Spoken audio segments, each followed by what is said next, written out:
Bismillahirrahmanirrahim. Alhamdulillahilladzi hadana ila sabilir rasyad. Asyhadu an la ilaha illallah wahdahu la syarika lahu wa la andad. Wa asyhadu anna sayyidana Muhammadan abduhu wa rasuluhu khairul ibad. Allahumma salli wa sallim wa barik ala sayyidina Muhammadin manba'il amdad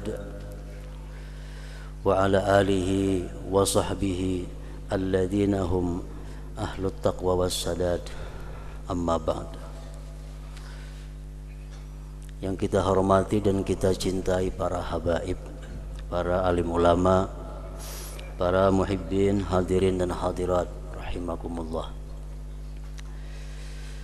Terlebih dahulu kita panjatkan puji dan syukur kepada Allah Subhanahu wa taala atas berbagai macam nikmat yang diberikan kepada kita.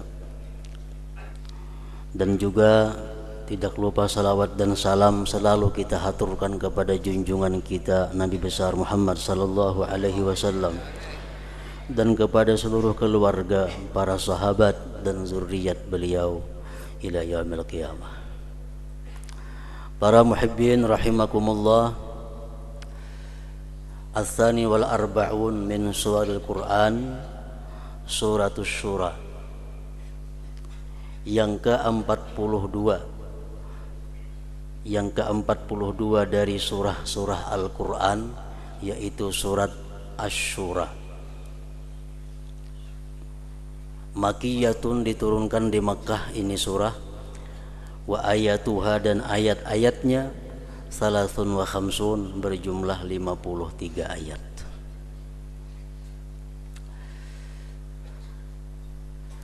Para muhibbin rahimakumullah, surat yang ke-42 ini dinamakan dengan surat Asy-Syura karena di dalam kandungan surah ini ada menceritakan tentang keutamaan syura. Yang dimaksud dengan Asy-Syura itu adalah musyawarah, artinya bertukar pendapat.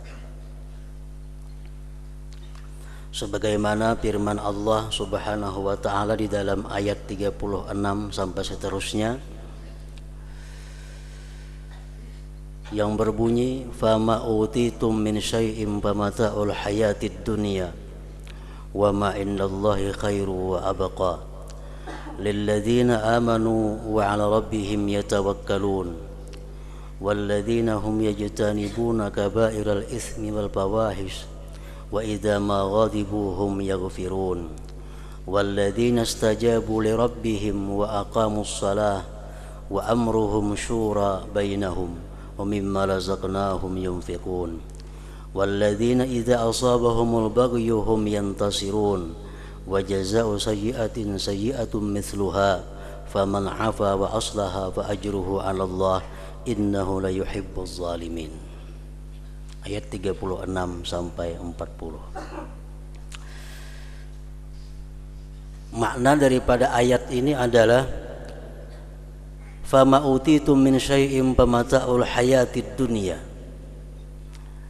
Apa-apa yang diberikan kepada kamu daripada kekayaan,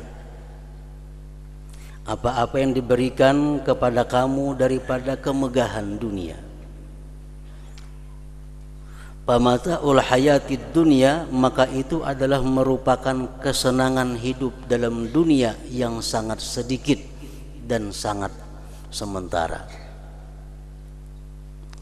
Di sini Allah Subhanahu wa taala menjelaskan bahwa kekayaan-kekayaan yang ada di dalam dunia ini, kesenangan-kesenangan yang ada dalam dunia ini hanya merupakan kehidupan dunia yang sangat sebentar, yang sangat sedikit kalau dibanding dengan apa-apa yang ada di sisi Allah. Daripada sedikitnya ini dunia, beberapa hadis menyatakan bahwa sembahyang witir 1 rakaat nanti balasannya di akhirat lebih afdal, lebih mulia, lebih banyak daripada dunia dan isinya. Cuma sembahyang witir 1 rakaat dunia sudah kada bisa menyamai. Jadi segala yang ada dalam dunia ini adalah sangat qalil, sangat sedikit. Sembahyang sunat witir balasannya sudah mengalahkan dunia dan isinya. 2 rakaat sunat subuh sudah lebih baik daripada dunia dan isinya. Demikian hadis-hadis yang disampaikan oleh Rasulullah sallallahu alaihi wasallam. Wa ma indallahi khairu wa abqa, dan apa-apa yang ada di sisi Allah itu lebih baik dan lebih kekal. Pahala yang disediakan Allah, kebaikan-kebaikan yang ada di sisi Allah jauh lebih baik dan lebih kekal daripada apa yang ada di dalam dunia ini. Para muhibbin rahimakumullah, di dalam ayat ini Allah Subhanahu wa taala menerangkan bahwa yang baik dan kekal di sisi Allah itu akan dapat dimiliki oleh seseorang apabila seseorang itu mempunyai 9 sifat. Bila 9 sifat ini ada pada diri kita, maka kita berhak untuk mendapatkan wa ma indallah khairu wa abqa. Yang pertama, al-iman. Syaratnya adalah iman. Iman pokok atau pondasi bangunan-bangunan yang dibangun. Tanpa ada iman, semua amal ibadah sifatnya adalah sia-sia. Orang sembahyang kalau kada beriman, orang puasa, makanya hadis Rasulullah mengatakan man shama ramadhana imana, barang siapa yang puasa Ramadan imana, karena beriman. Ada lagi wa man qama ramadhana, siapa yang bangun beribadah pada bulan Ramadan imana, karena beriman. Semua ibadah dasarnya iman. Syarat pertama adalah iman. Yang kedua syaratnya tawakal. Wa 'ala rabbihim yatawakkalun. Tawakal artinya percaya apa yang ada pada Allah Subhanahu wa taala. Salah satu daripada intinya tawakal itu adalah meyakini, mempercayai ma qaddarallahu laka fahuwa yasilu ilaika wa mala bala. Apa-apa yang telah ditakdirkan oleh Allah untuk engkau pasti sampai kepada engkau, dan yang tidak ditakdirkan Allah tidak akan sampai. Itu salah satu modal untuk tawakal. Percaya kepada Allah. Kalau ditakdirkan Allah, aku hari ini dapat ini, pasti dapat. Kada taka sebuah rumah, kada taka sebuah toko. Kalau rezekiku hari ini ada, kada akan luput daripada aku, pasti akan sampai. Kalau memang bukan ampunku, wa ma'la pala, tidak akan sampai. Kayak apa aja membuka toko, kayak apa aja merayu orang hendak menukar barang, kalau bukan ditakdirkan Allah, kada akan sampai. Nah, itu salah satu adalah bahan pokok untuk tawakal kepada Allah, mempercayai bahwa maqaddarallah fahuwa laka, yang ditakdirkan Allah pasti sampai kepada kita. Kalau kita percaya itu, maka hidup kita akan nikmat, hidup kita akan nyaman, hidup kita akan tenang. Kada perlu tagasak-gasak urusan duniawi. Ajmilu fit talab, baik-baik menuntut ilmu, menuntut harta. Ajmilu fit talab, ini bagian dari sabda Rasulullah. Elok-eloklah kamu mencari rezeki itu. Jangan terburu-buru. Kenapa? Yang punya engkau pasti akan sampai kepada engkau. Yang kada punya engkau, walaupun buka yang sembahyang subuh sampai maghrib, kada akan sampai kepada engkau. tawakal yang kedua. Yang ketiga, ijtinabul kabair, menjauhi dosa-dosa besar. Membunuh, riba, zina, memfitnah orang, korupsi, menzalim orang, dosa besar. Bila dosa besar ini kita mampu menjauhi, seluruh dosa kecil akan dihapus oleh Allah Subhanahu wa taala.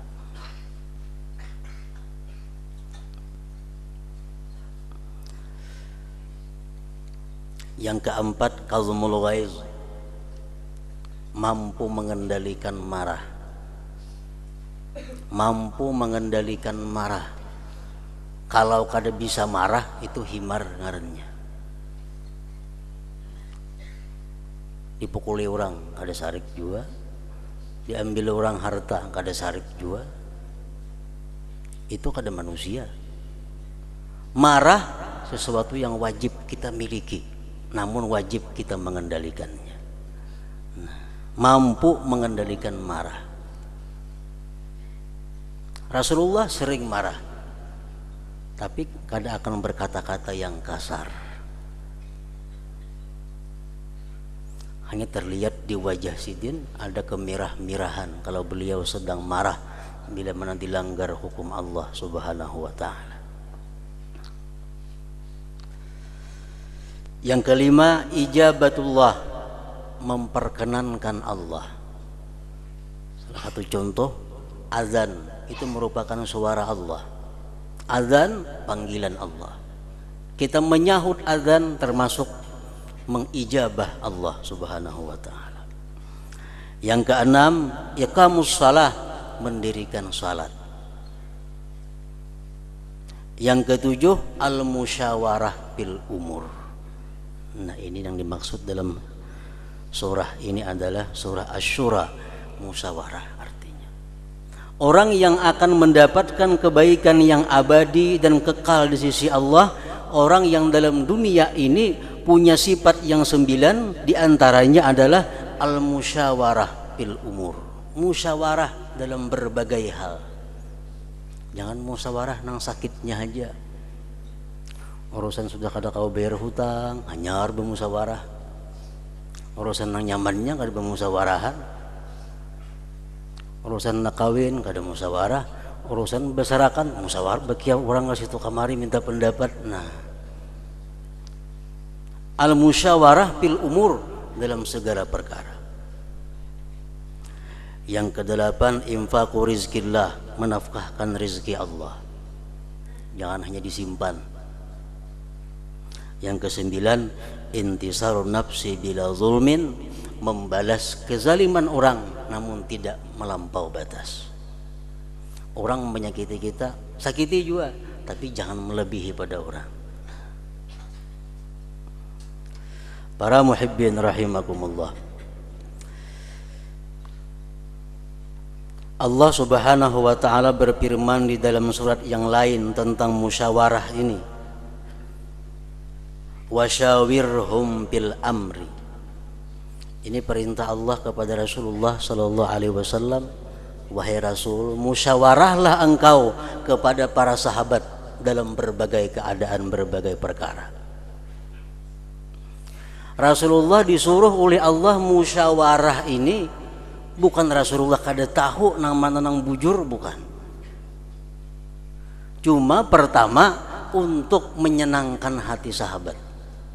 Sahabat tuh bangga kalau diajak Rasulullah bermusyawarah, menghargai. Yang kedua, agar dijadikan ikutan oleh umatnya, bahwa Rasulullah aja bermusyawarah, apalagi kita. Makanya ada ungkapan para ulama bahwa manusia itu terbagi 4. Manusia yang paling baik adalah orangnya pintar, suka bermusyawarah. Pintar orangnya, tetap ketujuh musyawarah. Nang nomor 2, orangnya bodoh tapi suka musyawarah. Nomor 2 nih tuh. Nomor 3, orangnya cerdik tapi kada suka musyawarah. Nang keempat ini sakit, Orangnya bodoh kada suka musyawarah pulang, kehendak seorang aja. Para muhibbin rahimakumullah. Jadi Rasulullah sallallahu alaihi wasallam orang yang paling pintar, orang yang paling cerdik, pandai bermusyawarah. Banyak cerita tentang musyawarahnya Rasulullah sallallahu alaihi wasallam. Antara lain diceritakan tentang tawanan perang Badar. Waktu peperangan Badar, umat Islam menang, berhasil menawan 70 orang kafir. Jadi orang kafir 70 yang mati dalam perang Badar itu 70 nang ditawan menyerah. 70-nya dibawa ke Madinah. Diapai nang 70 orang ini? Apakah dibunuhi atau diapai? Nah, Rasulullah SAW mengiau, memanggil beberapa sahabatnya, di antaranya Abu Bakar Siddiq radhiyallahu an yang dipanggil Rasulullah. Bagaimana pendapat engkau wahai Abu Bakar tentang tawanan-tawanan perang ini? Abu Bakar menjawab waktu itu, hum ahluka wa qaumuka ara'an tastaqbilahum antastabqiyahum wa ta'khudal fida'a minhum fayakunu ma akhazna quwwatan lana 'alal kuffar. Ujar Abu Bakar, pendapat ulun wahai Rasulullah, nang ditawan itu kula-kula kita, kaum kita. Pendapat ulun kada usah dibunuh, suruh mereka bayar tebusan sehingga kita ada dana untuk kekuatan kita. Gimana yang ditawan tuh? Abbas, pamannya Rasulullah, Aqil dan sanak Sayyidina Ali, Abdul As minantu Rasulullah, lakinya Zainab masih kafir waktu itu. Karena orangnya yang ditawan ini. Pendapat lain berkata Sayyidina Umar berkata, hum kadzabuka wa akhrajuka wa qataluka walakin ara ayyadriba ahaduna unuka qaribih. Ali daraba unuka akhihi Aqil wa Hamzah unuka akhihi Abbas. Ujar Umar, wahai Rasulullah, mereka itulah yang mendustakan engkau, mereka itulah yang mengusir engkau dari Mekah. Ulun berpendapat bahwa hendaknya mereka itu dibunuh.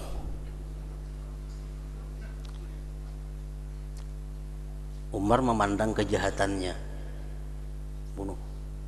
Dan saran ulun, ya Rasulullah, membunuh itu berpilih. Ali membunuh dan sanaknya, Hamzah membunuh dan sanaknya Abbas. Jadi kula sama pada kula membunuh.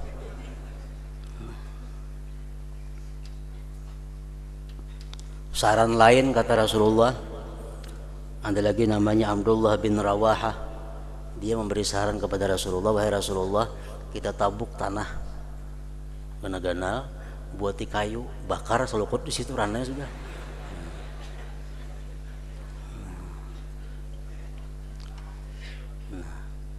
Ini Rasulullah Sallallahu Alaihi Wasallam bermusyawarah kepada sahabatnya untuk menentukan nasib di antara tawanan-tawanan perang Badar ini. Rasulullah akhirnya mengambil pendapat yang pertama, pendapat Abu Bakar Siddiq radhiyallahu anhu.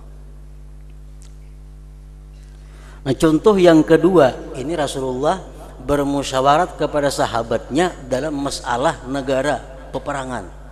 Kan masalah negara itu. Beliau pun kada segan-segan bermusyawarat kepada sahabat masalah rumah tangga. Dalam kisah yang terkenal Hadithul Ifk. Hadithul Ifk ini di mana Sayyidah Aisyah, istrinya Rasulullah sallallahu alaihi wasallam, telah difitnah oleh orang-orang munafik bahwa Aisyah ini berselingkuh dengan seorang sahabat yang bernama Safwan. Orang munafik memfitnah istri Rasulullah sallallahu alaihi wasallam. tumbur di Madinah bahwa Aisyah berselingkuh dengan Safwan. Sampai kabar kepada Rasulullah sallallahu alaihi wasallam. Akhirnya Rasulullah memanggil beberapa orang sahabat beliau. Di antara yang dipanggil di beliau adalah Usamah bin Zaid, salah seorang sahabat kecintaan Rasulullah sallallahu alaihi wasallam. Ujar Nabi, wahai Usamah, bagaimana pendapat engkau tentang kabar ini? Perkiraan ini kan bujur kada Aisyah ini dengan Safwan itu. Ujar Usamah bin Zaid, wahai Rasulullah, setahu ulun keluarga pian tu orang baik-baik. Sepengetahuan ulun Aisyah tu orang baik. Kada mungkin berbuat nangka itu ka itu. Nabi kita lagi minta pendapat kepada Ali karramallahu wajhah. Wahai Ali, bagaimana pendapat engkau tentang ini istriku Aisyah? Ali menjawab, ya Rasulullah, lam yudayyikillahu alaik wan nisa siwaha katsir. Wahai Rasulullah, Allah tidak akan mempersempit engkau. Perempuan banyak lain pada Aisyah. Wan nisa siwaha katsir. Banyak perempuan yang pada Aisyah, memikirkan Aisyah saya kong itu. Ini urusan rumah tangga pun Rasulullah kada segan-segan minta pendapat musyawarah kepada para sahabat-sahabat beliau. Para muhibbin rahimakumullah. Rasulullah sallallahu alaihi wasallam bersabda, "Ma nadima man istashar wa la khaba man istakhar." Tidaklah menyesal orang yang bermusyawarah, dan tidaklah rugi orang yang melaksanakan salat istikharah. Orang yang musyawarah kada akan menyesal. Rasulullah bersabda lagi, "Idza kana umara'ukum khiyarakum wa aghniya'ukum sumaha'akum wa amrukum syura bainakum fa zahrul ardi khairum min batniha. Wa idza kana umara'ukum shirarakum wa aghniya'ukum bukhala'akum wa umurukum ila nisaikum fa batnul ardi khairum min zahriha." Rawahu Tirmidzi. Apabila pemimpin-pemimpin kamu, apabila pejabat-pejabat kamu merupakan orang-orang yang terbaik di antara kalian, atasan-atasan kita nih, nang di DPR, nang di mana-mana, merupakan orang nang pilihan, nang terbaik, teradil, tersaleh, tersemuaan terbaiknya. Bila pejabat-pejabat kamu itu orang-orang yang terbaik di antara kalian, orang-orang kaya kamu itu orang-orang yang pemurah di antara kalian, dan perkara-perkara kamu dimusyawarahkan di antara kalian, maka hidup di atas bumi lebih baik daripada mati. Kalau di kampung kita, negeri kita nih, pemimpin orang-orang yang terpilih kebaikannya, agnia orang-orang pemurah, ada masalah dimusyawarahkan, kita hidup di situ lebih baik daripada kita mati. Apabila adalah pejabat-pejabat kamu itu orang yang terburuk di antara kalian, terjahat di antara kalian, maupun periman nang jadi pejabat-pejabat, nang kada bersembahyangan jadi pejabat, nang kada tahu halal haram nang jadi pejabat. Orang-orang kaya di antara kamu ingkin bakhil-bakhil, dan perkara kamu diserahkan kepada perempuan kamu, urusan diunjuk ke bibinian, pembakal bibinian, jadi camat bibinian, kapolsek bibinian gini. Pabatnul ardi khairun min zahriha, baik mati pada hidup, kata Rasulullah. Maka batin bumi lebih baik daripada zahirnya. Ini hadis riwayat Tirmidzi. Salah satu keistimewaan musyawarah tadi. Para muhibbin rahimakumullah. Jadi orang yang bermusyawarat itu ngarannya mustasir, yang minta pendapat. Orang yang dimintai pendapat itu mustasar, bahasa agamanya. Orang yang mustasir, yang minta pendapat ini syaratnya pertama ikhlas. Yang kedua mencari kebenaran, mencari yang terbaik. Itu syaratnya orang nang hendak minta pendapat. Amun minta pendapat pacang kada memakai pun orang kada usah minta pendapat.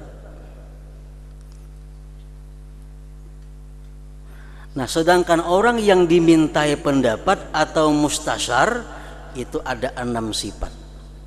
Jangan hendak minta pendapat kepada orang nang bila orang itu kada cukup syaratnya, membahayakan kita sarannya kaina. Pertama, orang nang kita pajang detangi minta pendapat ini, an la yubshiya mastusyira fihi. Nang dimintai pendapat ini kada boleh membuka rahasia orang nang minta pendapat itu. Satu, orang minta pendapat kepada kita, jangan dikisahkan kaina. Tadi datang kepada aku si anu minta pendapat, nah apa dikisahkan kayak itu? Dikisahkan lawan bini di rumah sekampungan tahu kepentingannya. Jadi orang minta pendapat itu cukup ingat seorang yang tahu. Yang kedua, ayyuhlisan nasiha fi masyuratihi, bahwa dia ikhlas memberikan nasihat dalam musyawarat itu. Dia berkehendak agar orang yang minta pendapat ini baik. Yang ketiga, itawakhas sidqa, dia mesti jujur.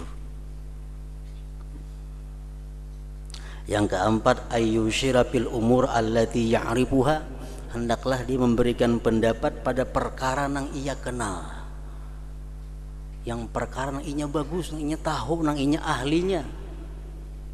Kalau kita kada tahu perkara itu, haram kita memberikan pendapat kepada orang. Ya, orang datang wadah ulun misalnya, datang apa kabar minta pendapat berdagang napa nang baik, ulun aja kada pedagang, maulah mendahkan itu. Berdagang beras kah baik, berdagang minyak kah, berdagang napa? Ini pendapat ke pedagang, makanya minta pendapat, kada mau lawan.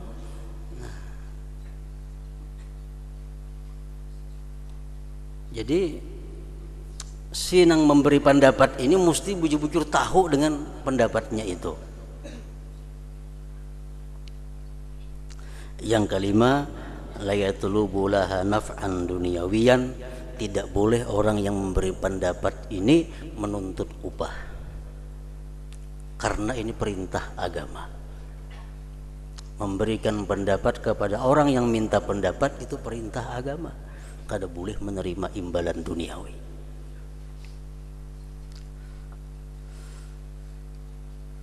Yang keenam, orang yang kita mintai pendapat itu ahlu taqwa wal amanah, orangnya takwa dan jujur, amanah. Nah, kalau sudah 5 sifat itu ada pada diri seseorang, ayo aja kita minta pendapat, ayo aja kita minta saran dalam berbagai hal yang kita perlukan. Nah, para muhibbin rahimakumullah. Jadi yang ketujuh syarat untuk mendapatkan sesuatu yang baik di sisi Allah dan abadi adalah musyawarah. Yang kedelapan, infaqu rizqillah, menafkahkan rezeki Allah.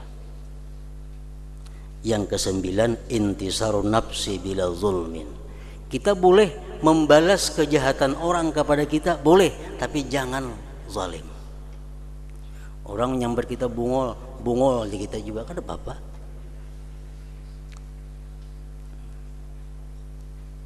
Orang menampilin kita sebakas tampiling juga kada apa-apa, asa tampilingannya jangan lebih ganjang pada orang itu. Intisarun nafsi bila zulmin. Wa jazaa'u sayyi'atin sayyi'atum mithluha, balasan kejahatan seumpamanya. Sambungan ayatnya, paman afa wa aslaha, siapa yang memaafkan dan berbuat baik maka itu pahalanya atas Allah Subhanahu wa taala. Innahu la yuhibbuz zalimin, Allah tidak suka orang yang zalim. Kita dikatakan zalim kalau kita lebih membalas daripada kejahatan yang kita terima. Para muhibbin rahimakumullah, kita berharap bermohon kepada Allah Subhanahu wa taala agar selalu dibimbing di jalan yang benar, jalan siratal mustaqim sampai akhir hayat kita. Ila hadratin Nabi sallallahu alaihi wasallam. Al-Fatihah.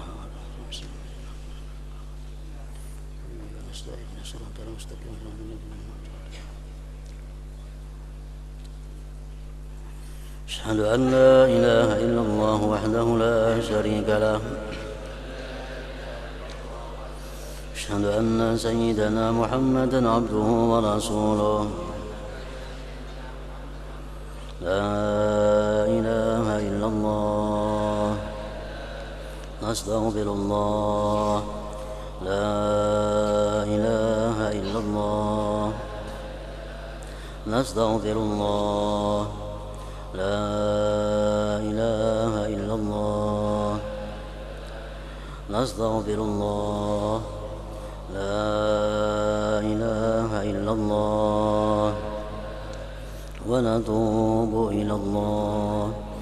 لا إله إلا الله محمد رسول الله صلى الله عليه وسلم. فيا أيها الراجون منه شفاعة صلوا عليه وسلموا تسليما.